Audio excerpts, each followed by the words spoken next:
সেইটা করে যারা হকার ভাই তারা ব্যবসা করেন। ব্যবসায়ীদের প্রধান অভিযোগ হচ্ছে যে এখানে পার্কিং এবং হকার এমনভাবে বসে যে এই দমকলের গাড়ি ঢোকাতে গেলে ওদেরই দৌড়দৌড়ি করে ওগুলোকে সব সরাতে হয়েছে। আর সেকেন্ড আমি এসে যেটা দেখলাম, এটা কেউ বলেনি যে সেখান থেকে এই যে ওয়্যারিং, এই ওয়্যারিংটা খুব বিপজ্জনক। আমি সিএসসিকেও ডাকবো, দমকলও আসবে, এইখানকার ব্যবসায়ী সমিতিরাও আসবে, কর্পোরেশন থাকবে, পুলিশ থাকবে, যাতে বড়বাজার এলাকায় যারা ব্যবসা করেন তারা সুষ্ঠুভাবে করবে। তার কারণ কোনো একটা ভেতরে শর্ট সার্কিটে কোনো সময় আগুন লাগতেই পারে, কিন্তু দমকল আসতে যাতে অসুবিধা না হয়, রেস্কিউ অপারেশন করতে যাতে অসুবিধা না হয়, এইটা দেখার দায়িত্ব আমাদের সকলের। সেই কাজটা আমরা এই নেক্সট উইকে একটা মিটিং ডেকে এটা একটা ব্যবস্থা করব এবং পুলিশের সহযোগিতা চাইব। এবার যখন ইল্লিগাল কনস্ট্রাকশন হয়, হতে পারে ইল্লিগাল, আমি চ্যালেঞ্জ করছি না, এত পুরনো বাড়ি ভেতরে কেউ ফ্লোর বানাচ্ছে, কেউ বানাতে পারে, কিন্তু যখন হয় তখন কেউ খবর দেয় না। যখন সেখানে বসবাস শুরু করে মানুষ, তারপরে কোনো কারণে তার সাথে যখন অসুবিধা হয় তখন এগুলো নিয়ে বলে। সুতরাং এটা আমার এক্ষুনি জানার কথা নয় যে কোনটা ইল্লিগাল আর কোনটা লিগাল, কারণ এগুলো সব পুরনো বাড়ি, 100 বছর 150 বছরের বাড়ি। এই বাড়িতে কতটা লিগাল কতটা ইল্লিগাল সেটা কর্পোরেশন যতক্ষণ না বিল্ডিং ডিপার্টমেন্ট আসবে জানতে পারবে না। সুতরাং এটা নিয়েও আমার যেহেতু কর্পোরেশনে যে মিটিংটা ডাকবো তাতে এটাও থাকবে যে যদি কেউ ফ্লোর করে তার মধ্যে আবার মেজানাইন ফ্লোর করে সেখানে যদি কোনো রকম বিপদ হয়, তাহলে দমকল যদি সেখানে ঢুকতে না পারে, তাহলে তো নিশ্চিতভাবে এটা চিন্তার বিষয়। দেখুন, কাউন্সিলরের কাজ করেছে, কাউন্সিলরের সাথে আমার সব মাসে অন্তত 2 বার দেখা হয়, কোনোদিন আমাকে বলেনি।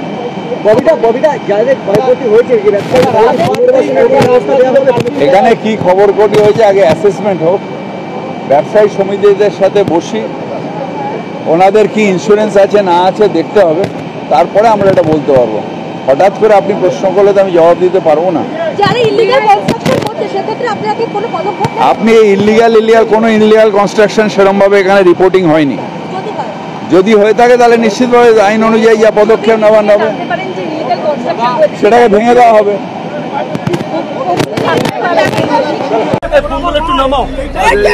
কন্ট্রোল রুম থেকে খবরটা পাই সকালবেলা, তারপর থেকে আমাদের প্রথমে 5টা গাড়ি লালবাজার থেকে আসে, পরবর্তী সময় আরও 20টা গাড়ি, টোটাল 25টা গাড়ি এখানে আমাদের কাজ করছে এবং স্বয়ং ডিজি নিজে ছিলেন।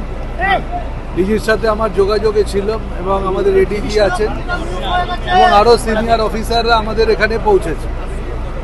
তা আমাদের এখন আগুনটা মোটামুটি কন্ট্রোল করে ফেলেছি।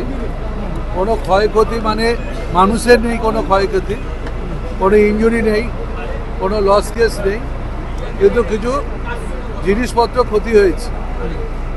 আমরা মনে করি এখন আমাদের কাজ হচ্ছে আগুন নেভানোর কাজ। আগুন অনেকটাই নিভিয়ে ফেলেছি আমরা, এখন পুলিশ প্রসেস চলছে। কিছু একটা জায়গায় পকেট ফায়ার আছে, সেটাকেও আমরা কিছুক্ষণের মধ্যে নিভিয়ে ফেলব। কি থেকে আগুন জানতে পেরেছেন? কি থেকে আগুন আপনারা জানেন, এইভাবে জানা সম্ভব হয় না। ফরেন্সিক যতক্ষণ না হবে আমরা বলতে পারবো না কি থেকে আগুন হয়েছে। কিন্তু আমি এর আগেও আমার মনে আছে লাস্ট ইয়ার আমি এই সামনে যে বাড়িটা আছে, যেখানে ফাঁকা জমিটা আছে, ওখানে একটা বড় আগুন ছিল, সেখানেও আমি এসেছিলাম। আজকে ঠিক 1 বছর পরে তার পাশের 4টে বাড়িতে যেখানে আগুন হলো সেখানেও আজকে এলাম। এবং আমি বারবারই একটা কথা অনুরোধ, ব্যবসা যারা করেন তাদের কাছে বলি, ব্যবসা আপনারা করুন, নিশ্চয়ই সব রকম সহযোগিতা রাজ্য সরকার আপনাদের করবে, কিন্তু ফায়ার ফাইটিংয়ের জন্য যে সমস্ত কাজ করবার কথা সেগুলো আপনারা ঠিক করে করুন। এমনি এই এজরা স্ট্রিট অঞ্চলে দেখবেন ঘিঞ্জি এলাকা, তারপর দেখবেন এই সরু গলিতে তার আছে, গাড়ি ঢোকার খুব প্রতিকূলতা আছে, তার মধ্যে থেকে জল পাওয়া বিভিন্ন কাজ করার ক্ষেত্রে অনেক অসুবিধে।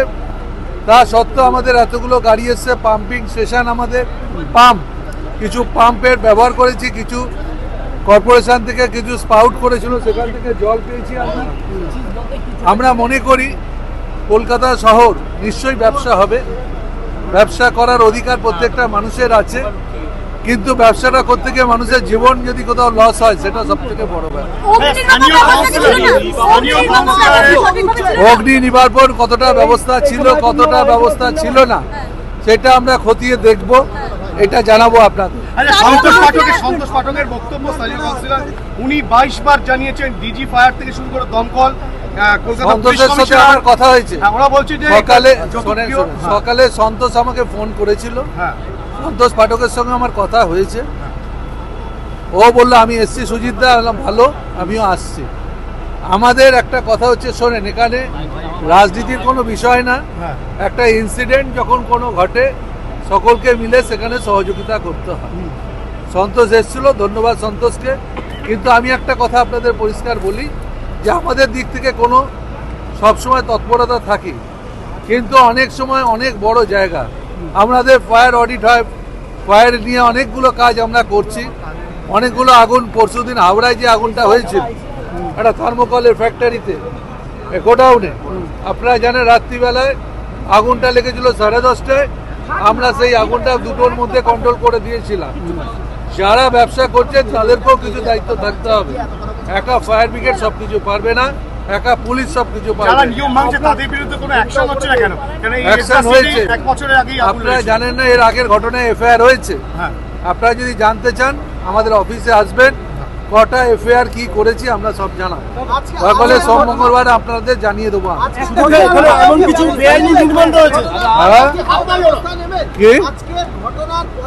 যদি কোনো জায়গায় দেখা যায় যে আইন ভেঙে কিছু হয়েছে, আইনের যা ব্যবস্থা আছে সেটা গ্রহণ করা হবে।